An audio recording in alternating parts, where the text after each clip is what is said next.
কাবা ঘরের একজন কালো ইমাম আছে, নাম ইমাম আল কালবানি। দেখছেন এই ইমামরা আপনারা? উনি লন্ডনে একটা ইন্টারভিউতে বলেছেন, আমার মায়ের বদদোয়া আমাকে কাবা ঘরের ইমাম বানিয়েছে। লন্ডনে একটা কনফারেন্সে উনি ইন্টারভিউ দিচ্ছিলেন। ওনাকে বলা হলো, কাবার সব ইমাম সাদা ইমাম, আপনি কালো মানুষ, কেমনি ইমাম হইলেন? উনি বললেন, আমার মায়ের বদদোয়া আজকে আমাকে কাবা ঘরের ইমাম বানিয়েছে। উনি বললেন, আমি ছোট্টবেলা অনেক বদের হাড্ডি ছিলাম, আমার মতো দুষ্ট আমার এলাকায় কোনো ছেলে ছিল না। মানুষের গালাগালি, মারামারি, দুষ্টামি, ভাঙচুর, চেঁচামেচি, চিৎকার, বিশৃঙ্খলা আমার মতো কেউ বেশি করতে পারতো না। কিন্তু আমার মা ছিল অনেক বড় আল্লাহওয়ালা।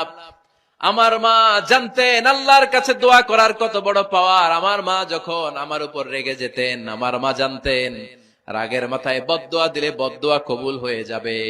এজন্য যখনই আমি বেশি দুষ্টামি শুরু করে দিতাম, আমার মা রেগে আমারে বদদোয়া দিয়ে বলতেন, আল্লাহ তোরে হেদায়েত দেখ।